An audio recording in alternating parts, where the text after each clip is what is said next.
ઝાલોદ અગ્રવાલ સમાજની ધૂળેટી પર્વ નિમિત્તે સાધારણ સભા યોજાઈ. આજ તારીખ 4/3/2026 બુધવારના સાંજે 5 કલાક સુધીમાં પ્રમુખ પંકજ અગ્રવાલના માર્ગદર્શન હેઠળ સમાજ એકતા અને વિકાસ મુદ્દે ચર્ચાઓ કરવામાં આવી હતી. ઝાલોદ ખાતે આજે અગ્રવાલ સમાજ દ્વારા પ્રતિવર્ષની પરંપરા મુજબ ધૂળેટી પર્વની સાધારણ સભાનું આયોજન કરાયું હતું. વણકતલા હનુમાન મંદિર ખાતે યોજાયેલી આ સભામાં સમાજના અગ્રણીઓ, યુવાનો, વડીલો ઉપસ્થિત રહ્યા હતા.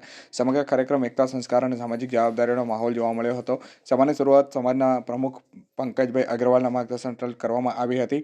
વર્ષ દરમિયાન સમાજના જે વ્યક્તિઓનું અવસાન થયું હોય તેમની આત્માની શાંતિ માટે 2 મિનિટનું મૌન પાળીને શ્રદ્ધાંજલિ અર્પણ કરાઈ હતી. ત્યારબાદ સમાજના ઉત્થાન, શિક્ષણ, પ્રોત્સાહન, યુવાઓને રોજગાર, માર્ગદર્શન તેમજ સમાજમાં પરમ સહકાર વધે તેવા મુદ્દાઓ પર વિસ્તૃત ચર્ચા કરવામાં આવી હતી અને વિવિધ સભ્યો દ્વારા આપવામાં આવેલા સુઝાવોનું સ્વાગત કરી ભવિષ્યમાં અમલીકરણ માટેનો સંકલ્પ વ્યક્ત કરવામાં આવ્યો હતો. ધૂળેટી પર્વ અવસર પર સામાજિક જાગૃતિ અને એકતા સંદેશ આપતા વક્તાઓએ તહેવારના આધ્યાત્મિક અને સામાજિક મહત્વ પર પણ પ્રકાશ પાડ્યો હતો. કાર્યક્રમના અંતે મંદિરમાં સમાજના સામૂહિક આરતી કરવામાં આવી હતી અને આરતી બાદ સૌએ સાથે મળી અને પ્રસાદી રૂપે સામૂહિક ભોજન લીધું હતું. અંતમાં અગ્રેસન મહારાજના જયઘોષ સાથે સૌ સમાજજનો આનંદભેર છૂટા પડ્યા હતા. આ રીતે ધૂળેટી પર્વ નિમિત્તે યોજાયેલી સાધારણ સભામાં એકતા, ભાઈચારા અને વિકાસના સંકલ્પને વધુ મજબૂત બનાવવામાં આવ્યો હતો.